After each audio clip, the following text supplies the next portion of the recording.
Nalanda world school में जिला Saharanpur cricket association के सानिध्य में जिला स्तरीय 2020 अंतर विद्यालय क्रिकेट प्रतियोगिता का आयोजन किया गया। इस अवसर पर एडीएम फाइनेंस रजनीश कुमार मिश्र मुख्य अतिथि के रूप में पहुंचे। इस अवसर पर बोलते हुए उन्होंने कहा कि यह बहुत सुखद खबर है कि इस तरह का आयोजन विद्यालय स्तर पर हो रहा है, जिससे कि युवा खिलाड़ियों का जोश, रोज की भावनाएं कोरोना काल के बाद विकसित होंगी। इस प्रतियोगिता में कुल 12 टीमें भाग ले रही हैं। यह प्रतियोगिता 10 नवंबर तक आयोजित होगी। उद्घाटन नालंदा वर्ल्ड स्कूल के चेयरमैन सुभाष चौधरी ने किया और इस दौरान कहा कि खेलों से खिलाड़ियों के तंदुरुस्ती बढ़ती है और मानसिक विकास भी होता है।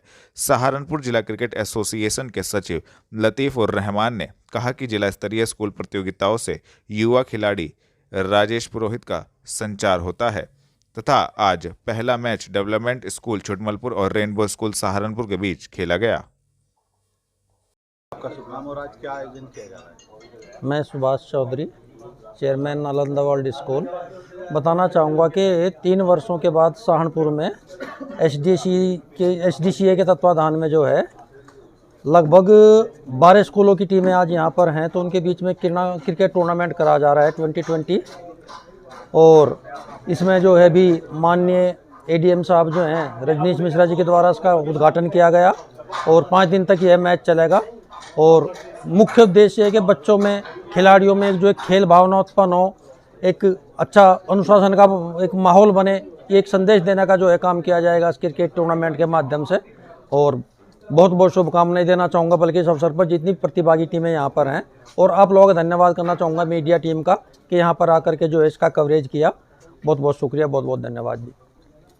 साहब, पूर्वजों की संपत्ति को खुर्द-बुर्द करने से रोका जाए। पीड़ित ने लगाई एसएसपी से न्याय की गुहार। आपको बता दें, एसएसपी को प्रार्थना पत्र सौंपकर पीड़ित ने अपने पूर्वजों की संपत्ति को खुर्द-बुर्द होने से बचाने की मांग की है। एसएसपी को सौंपे शिकायती पत्र में पीड़ित राकेश सिनेमा निकट बाबा मोतीदास गौशाला निवासी राहुल मिश्रा ने बताया कि उसके दादा व बाबा की समाधि मोती बाबा गौशाला में स्थापित है, लेकिन पिछले समय से गौशाला समिति के पदाधिकारियों की नियत में खोट आ गया है और वह उनके पुश्तैनी संपत्ति को खुर्द-बुर्द करने की फिराक में लगे हैं। जबकि पीड़ित की नानी जी द्वारा गौशाला को यह भूमि दान की गई थी, लेकिन अब गौशाला आयोजक पीड़ित व उसके परिवार के खिलाफ तरह तरह से षड्यंत्र रचकर उक्त संपत्ति को खुर्द-बुर्द करने की फिराक में है। पीड़ित ने दोषियों के खिलाफ कार्रवाई की मांग की है तथा यथास्थित स्थिति बनाए रखने हेतु आदेश पारित करने की मांग की है। जय माता दी। मैं महंत राहुल मिश्रा, राकेश टॉकीज, और ये हमारा कमरा था सामने वाला। हमारे पूर्वजों की यहाँ समाधियाँ भी हैं। यहाँ से नगर निगम पुल बना रहा है, तो अधिकारी से हमारी बात हुई तो अधिकारी ने बोला कि अगर पुनर्वास आप लोगों को किया जाएगा, योगी जी का भी कहना है, हमने वीडियो देखा योगी जी का। योगी जी ने कहा अगर किसी गरीब को, पंडित को पुनर्वास किया जाता है तो उसको वहीं बराबर ही कहीं कुछ भी व्यवस्था करके दिया जाए। हम लोग आखिर कहाँ जाएंगे? और नगर निगम के जो सबसे बड़े यहाँ के बिल्डर ठेकेदार हैं, उन्होंने भी कहा कि हम देंगे। अब यहाँ के कुछ लोग, माफिया लोग ऐसा बोल रहे हैं कि हम सामान उठा के आपका फेंक देंगे। कौन लोग हैं? यहीं के हैं जो गौशाला चलाते हैं यहाँ। आप कितने साल से रहे? हम लोग यहाँ कम से कम 100 सालों से। हमारे पूर्वजों की 3 लोगों की समाधियाँ बनी है, अंदर मंदिर है। अब बताइए, हमारा गुजर बसर ही है इसी चीज़ से, तो हम लोग कहाँ जाएंगे? क्या चाहते हैं? हम यही चाहते हैं कि हमारा एक खाली भूमि पड़ा है, यहाँ टीन सेट बना के दे, जैसा वादा उन्होंने किया था कि कमरे से सामान आप निकाल लो, उसके बाद हम बना के देंगे। तो अभी किसी अधिकारी ने कोई आश्वासन नहीं दिया? नहीं, नगर निगम ने कहा कहीं जाने की ज़रूरत ही नहीं है। जो ठेकेदार थे, जो सबसे बड़े बिल्डर थे, उन्होंने कहा टीन सेट यहाँ डाल के हम कर देंगे, और यहाँ अपना सामान फैला रखा है उन्होंने। और ये लोग कह रहे हैं अंदर वाले की सामान उठा के फेंकेंगे। अब बताइए हम क्या करें? आप चाहते हो यहीं पे बस? हाँ, अब ये तो है नहीं कि हम बड़े आदमी, हम किसी का टक्कर ले लेंगे। ये लोग करोड़पति आदमी है शहर के, और खतरा भी है हम लोगों को, ये भी बात है। ब्यास पहुंचे पीएम नरेंद्र मोदी ने किए बाबा गुरिंदर सिंह ढिल्लू जी के दर्शन, संगत से भी मिले। आपको बता दें, राधा स्वामी सत्संग ब्यास पहुंचे पीएम नरेंद्र मोदी। 1 घंटे तक बाबा जी से बातचीत की गई। कम्युनिटी किचन भी देखा गया। संगत ने भी इस दौरान खुशी जताई। प्रधानमंत्री नरेंद्र मोदी आज दोपहर राधा स्वामी सत्संग भवन ब्यास पहुंचे और बाबा गुरिंदर सिंह ढिल्लों जी से मुलाकात की। 1 घंटे की मुलाकात के दौरान पीएम नरेंद्र मोदी ने डेरे का भ्रमण करते हुए कम्युनिटी किचन भी देखा। जनपद में सिंगल यूज प्लास्टिक, प्रतिबंधित पॉलिथीन एवं अतिक्रमण के खिलाफ निगम ने चलाया अभियान। आपको बता दें, नगर निगम ने सिंगल यूज प्लास्टिक व प्रतिबंधित पॉलिथीन तथा अतिक्रमण के खिलाफ कार्यवाही आज भी जारी रखी। शहर के विभिन्न क्षेत्रों में करीब 2 दर्जन दुकानों पर छापा मारा और सामान ढोने वाले अनेक दुपहिया वाहनों की भी जांच की। इस दौरान दुपहिया वाहनों व 2 दुकानों से प्रतिबंधित पॉलिथीन बरामद कर 12,000 रुपये का जुर्माना वसूला गया। इसके अलावा 62 फुटा रोड पर अतिक्रमण हटाने की कार्रवाई भी की गई। नगरायुक्त गजल भारद्वाज के निर्देश पर प्रवर्तन दल प्रभारी कर्नल BS नेगी ने निगम अधिकारियों के साथ नगर के सब्जी मंडी समिति, पुल जोगियान, चिलकाना रोड, वर्धमान कॉलोनी व अंसारी रोड पर करीब 2 दर्जन दुकानों पर छापा मारा और सामान ढोने वाले अनेक दुपहिया वाहनों की भी जांच की। 2 दुकानों व 2 दुपहिया वाहनों से प्रतिबंधित पॉलिथीन बरामद हुआ, जिस पर 12,000 रुपये जुर्माना वसूला गया और भविष्य में सिंगल यूज प्लास्टिक व प्रतिबंधित पॉलिथीन का व्यापार न करने की चेतावनी दी। इसके अलावा कामधेनु कॉम्प्लेक्स में भी अनेक फैक्ट्रियों की जांच की, लेकिन वहां पर कोई सिंगल यूज प्लास्टिक व प्रतिबंधित पॉलिथीन नहीं मिली। कर्नल नेगी ने प्लास्टिक निर्माताओं से भी वार्ता कर उनसे अपील की है कि वे सिंगल यूज प्लास्टिक व प्रतिबंधित पॉलिथीन का उत्पादन न करें। इसके अलावा मदीना चौक 62 फुटा रोड पर नाले और सड़क किनारे किए गए अतिक्रमण को भी JCB की मदद से हटाया गया।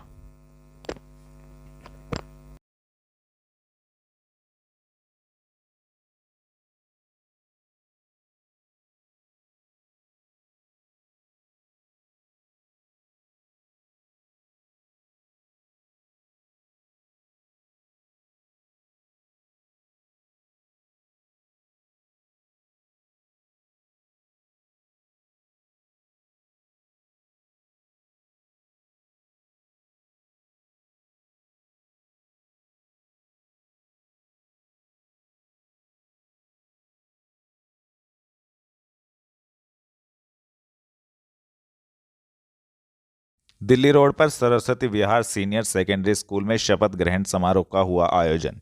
आपको बता दें, Saraswati Vihar senior secondary school Delhi road के प्रांगण में नवगठित छात्र संसद के सदस्यों को अपने पद की शपथ दिलाने हेतु शपथ ग्रहण समारोह का आयोजन किया गया।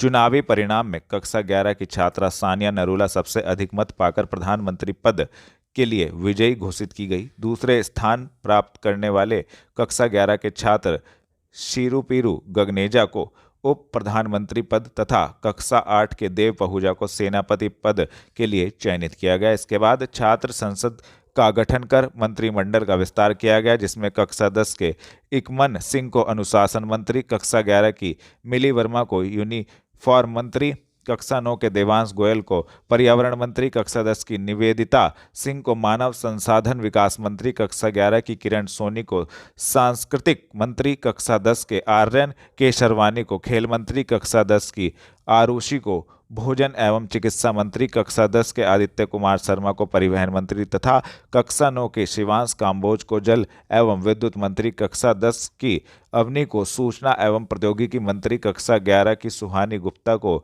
सफाई एवं सज्जा मंत्री का कार्यभार सौंपा गया।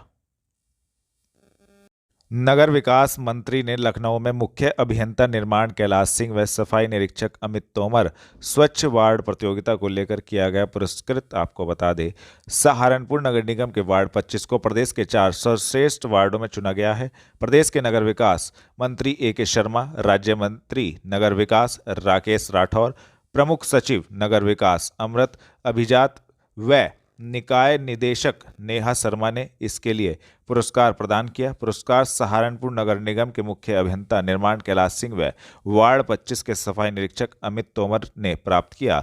सहायक नगरायुक्त अशोक प्रिया गौतम ने जानकारी देते हुए बताया कि प्रदेश शासन द्वारा प्रदेश में निगम व निकाय स्तर पर एक वार्ड स्वच्छता प्रतियोगिता आयोजित की गई थी, जिसमें सभी निकायों को 2 नवंबर तक अपने शहर के 3 श्रेष्ठ वार्डों का विवरण भेजना था। सहारनपुर नगर निगम द्वारा निगम कैटेगरी में 3 वार्ड नंबर 25 खलासी लाइन दक्षिणी, वार्ड 48 आवास विकास व वार्ड 20 जनकपुरी के नाम भेजे गए थे।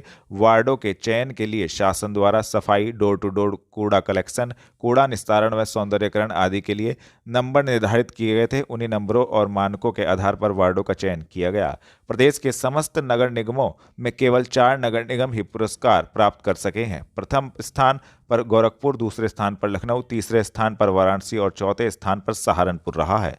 स्वच्छ भारत मिशन व स्वच्छ सर्वेक्षण 2023 की तैयारियों के लिए गत दिवस निकाय निदेशालय लखनऊ में आयोजित एक दिवसीय रणनीतिक कार्यशाला में यह पुरस्कार प्रदेश के नगर विकास मंत्री ए.के. शर्मा, राज्य मंत्री राकेश राठौर, प्रमुख सचिव नगर विकास अमृत अभिजात व निकाय निदेशक नेहा शर्मा द्वारा प्रदान किए गए।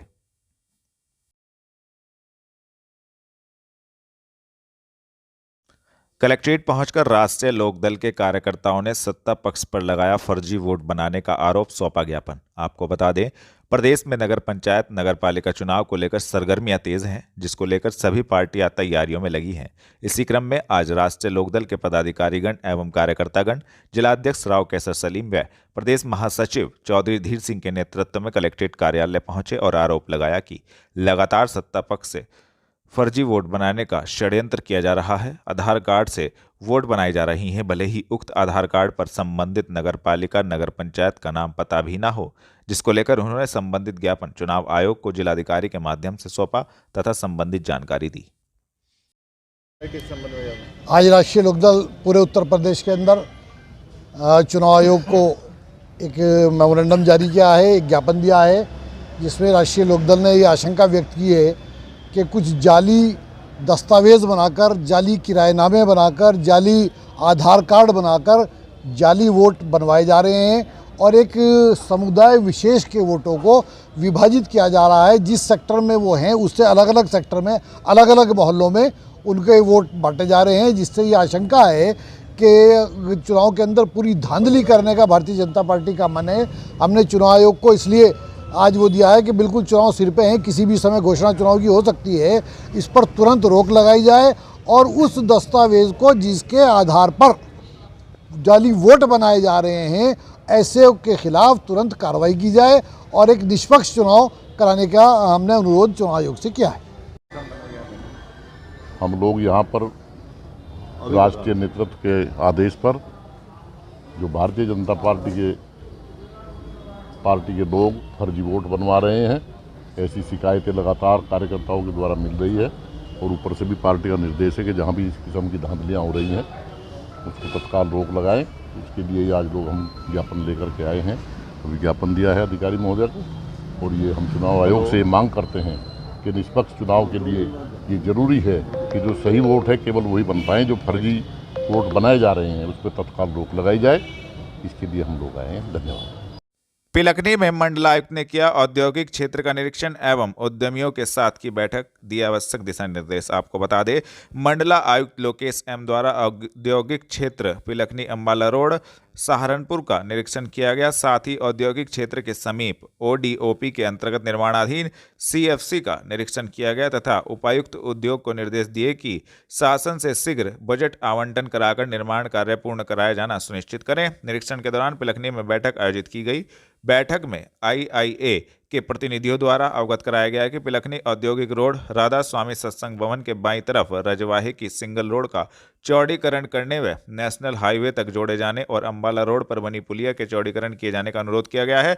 मंडलायुक्त ने सिंचाई विभाग तथा लोक निर्माण विभाग के उपस्थित अधिकारियों को निर्देश दिए कि पुलिया के चौड़ीकरण तथा रजवाहे की सिंगल रोड के निर्माण हेतु विश्वसनीय डिजाइन व एस्टीमेट बनाकर प्रस्तुत किया जाए। औद्योगिक क्षेत्र पिलखनी में अवशेष भूमि पर नए भूखंड विकसित कर आवंटित करने, पानी की निकासी हेतु नाले का निर्माण करने, फायर स्टेशन स्थापित किए जाने तथा नए भूखंडों के लिए सड़क की व्यवस्था किए जाने का अनुरोध किया गया, जिस पर उत्तर प्रदेश राज्य औद्योगिक विकास प्राधिकरण मेरठ के अधिकारियों को निर्देश दिए गए कि संशोधित लेआउट बनाकर स्वीकृत कराकर अग्रतर कार्यवाही की जाए। कुल विकसित भूखंडों की अद्यतन स्थिति की जानकारी चाहिए गई, जिसमें UPCDA द्वारा बताया गया कि वर्तमान में 125 भूखंड आवंटित हैं, जिनमें से 80 भूखंडों में इकाइयाँ स्थापित व स्थापनाधीन हैं। 22 भूखंडों में कोई विवाद नहीं है जिनमें कोई इकाई स्थापित नहीं की गई। उसकी 31 दिसंबर 2022 निर्धारित तिथि है। यदि निर्धारित तिथि इकाई स्थापित नहीं की जाती है तो भूखंड निरस्त कर नए उद्यमियों को आवंटित किया जाएगा।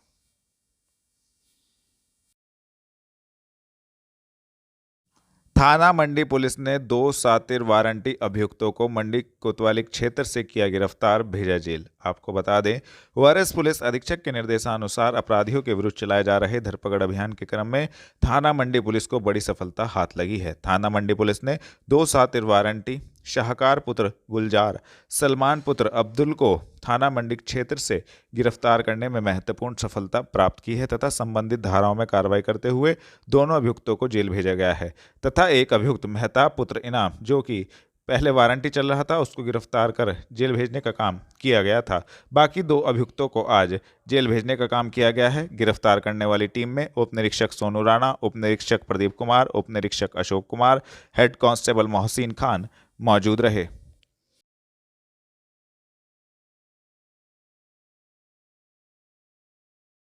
दिल्ली रोड कमिश्नर कार्यालय के बाहर राष्ट्रीय किसान मजदूर संगठन रजिस्टर्ड की महापंचायत आयोजित, दी जानकारी। आपको बता दें, आज दिल्ली रोड स्थित कमिश्नर कार्यालय के बाहर जिलाध्यक्ष चौधरी सुखबीर सिंह के नेतृत्व में राष्ट्रीय किसान मजदूर संगठन रजिस्टर्ड के द्वारा अपने विभिन्न मुद्दों को लेकर एक महापंचायत का आयोजन किया गया, जिसमें सभी किसानों का कहना था कि सरकार उनकी मांगें पूरी करे, अन्यथा किसान सड़कों पर आंदोलन करने को बाध्य होगा। उन्होंने बताया कि वह अपनी मांगों को लेकर कमिश्नर का घेराव भी करेंगे। इस संबंध में उन्होंने संबंधित जानकारी भी दी।